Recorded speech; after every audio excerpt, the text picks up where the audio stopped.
स्वागत है आपका हमारे इस यूट्यूब चैनल में। और आज की इस वीडियो में हम लोग पढ़ने वाले हैं क्लास 8 के चैप्टर 10 जिसका नाम है सीधा और प्रतिलोम अनुपात। इसका एक्सरसाइज 10.1 का क्वेश्चन नंबर 1। तो देखिए क्वेश्चन 1 क्या है, जांच कीजिए कि निम्नलिखित सारणी अनुत्क्रमानुपाती है या नहीं। तो देखिए अनुत्क्रमानुपाती मतलब क्या होता है, मान लीजिए आपसे पूछा है कि एक कलम का दाम अगर 5 रुपया है तो 2 कलम का दाम कितना होगा। तो 2 कलम का दाम 10, 3 कलम का दाम 15, 4 कलम का दाम 20। तो जैसे जैसे कलम की संख्या बढ़ रही है उसकी कीमत भी बढ़ रही है। तो इस स्थिति को हम लोग कहते हैं अनुक्रमानुपाती। मतलब जब एक चीज़ बढ़ता है तो दूसरा चीज़ भी बढ़ता है, तो इसको कहते हैं अनुक्रमानुपाती। तो हमें जांच करना है कि यहाँ पे 3 जो सारणी दी गई है ये अनुक्रमानुपाती है या नहीं। तो हम लोग क्या करेंगे, हर क्वेश्चन में अनुपात निकालेंगे और अगर हर बार अनुपात समान आता है तो ये अनुक्रमानुपाती होंगे। तो देखिए सबसे पहले एक सारणी 1 को हल करते हैं। तो देखिए एक्स वाई है, ये सब एक्स का मान है और नीचे वाला वाई का मान है।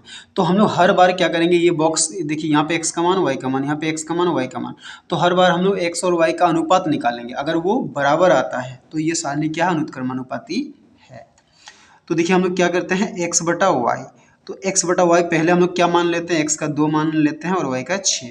तो ये कटेगा 2 एकम 2, 2 तिया 6, यानी कि कितना आया 1/3। फिर देखिए अब फिर लिखते हैं एक्स बटा वाई। अब ये x बटा वाई का मान क्या लेंगे, x का मान लेंगे 3 और y का मान लेंगे 9। तो देखिए 3 एकम 3, 3 तिया 9, यानी कि ये भी कितना आया 1/3। फिर हम लोग लिखते हैं x बटा वाई। अब x का मान क्या लेंगे 5 और y का मान लेंगे 15। तो देखिए 5 एकम 5, 5 तिया 15, तो ये भी कितना आया 1/3। फिर हम लोग लिखते हैं x बटा वाई। अब x का मान हम लोग क्या लेंगे 8 और y का मान लेंगे 24। तो ये कटेगा 8 एकम 8, 8 तिया 24, तो ये भी कितना आया 1/3। फिर लिखेंगे x बटा वाई। तो x की जगह क्या लिखेंगे 10 और y की जगह क्या लिखेंगे 30। ठीक है, तो ये 0 कट गया, तो ये भी क्या आया 1/3। तो देखिए हर बार जब हम लोग अनुपात निकाले तो क्या आया, समान आया। तो लिखेंगे ये अनुत्क्रमानुपाती है। तो चलिए अब हम लोग 2 नंबर को हल करते हैं। तो 2 नंबर का सारणी में देखिए क्या है, यहाँ पे भी x और y का बहुत सारा मान दिया है, तो हमें अनुपात निकालना।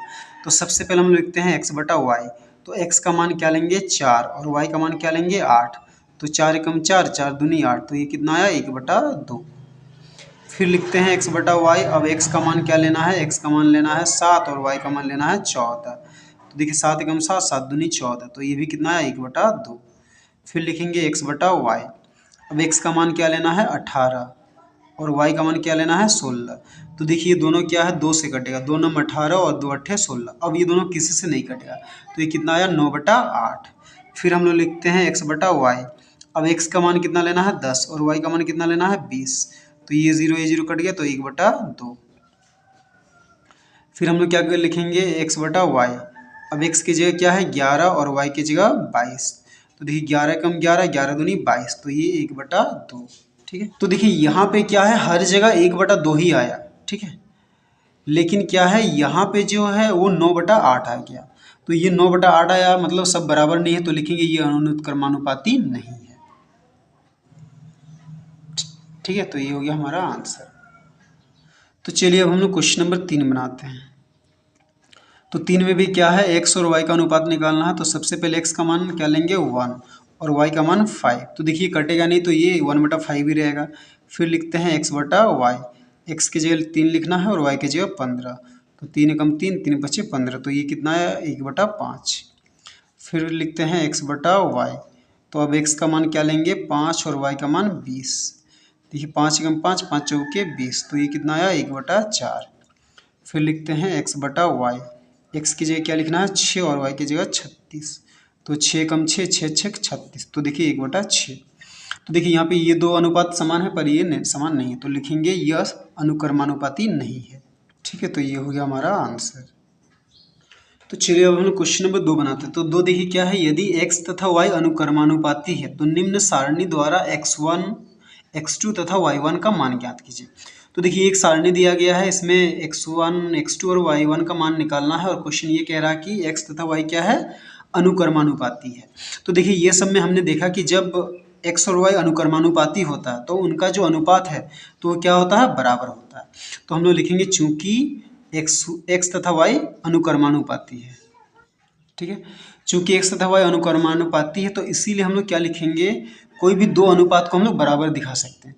तो देखिए x1 यहाँ से आएगा तो उसके लिए क्या करेंगे, ये 3/12 बराबर क्या होगा, x1/20।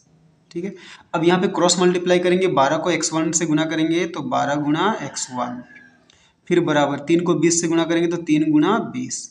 अब देखिए x1 के साथ 12 गुना में उधर है तो भागा में, तो x1 बराबर क्या हो जाएगा, 3 गुना 20/12। तो देखिए 3 एकम 3, 3 जो के 12, फिर ये 4 एकम 4, 4 पछे 20, तो x1 बराबर कितना आया 5। तो ये हुआ हमारा एक आंसर। ठीक है, अब फिर से हम लोग क्या लिखेंगे, फिर क्या है, और भी कोई दो अनुपात को हम लोग बराबर दिखाएंगे। अब हम लोग क्या दिखाएंगे, ये x1/20, x1/20 बराबर क्या लिखेंगे, x2/28। अब ये x1 के जगह क्या लिखेंगे, x1 का मान आया 5, तो 5/20 बराबर क्या हो जाएगा, x2/28। ठीक है, तो यहाँ पे भी तिरछा तिरछी गुणा करेंगे, 20 को x2 से गुणा करेंगे तो 20 गुना x2 बराबर क्या हो जाएगा, 5 को 28 से गुणा करेंगे, 5 गुना 28। ठीक है, तो अब देखिए x2 के साथ 20 गुणा में उधर है तो भागा में, तो x2 बराबर क्या हो जाएगा, 5 गुना 28 बट्टा क्या होगा 20। तो ये 5 एकम 5, 5 चौके 20, फिर ये 4 एकम 4, 4 सत्ते 28। तो x2 बराबर कितना आया 7। तो ये हुआ हमारा दूसरा आंसर। अब फिर से हम लोग लिखेंगे, फिर क्या करेंगे, ये x2/28 बराबर 9/y1। ठीक है, तो यहाँ पे देखिए ये x2 के जगह क्या लिखना है, ये 7/28 बराबर 9/y1। अब तीसरा तीसरी गुणा करते हैं, 7 को y1 से गुणा करेंगे तो 7 गुना y1 बराबर 28 को 9 से गुणा करेंगे तो 9 गुना 28। अब देखिए y1 के साथ क्या है, 7 गुणा में उधर है तो भागा में, तो y1 बराबर क्या हो जाएगा, 9 गुना 28/7। तो देखिए 7 एकम 7, 7 चौके 28, तो y1 बराबर 9 गुना 4, 9 चौके 36। तो ये हुआ हमारा तीसरा आंसर। ठीक है।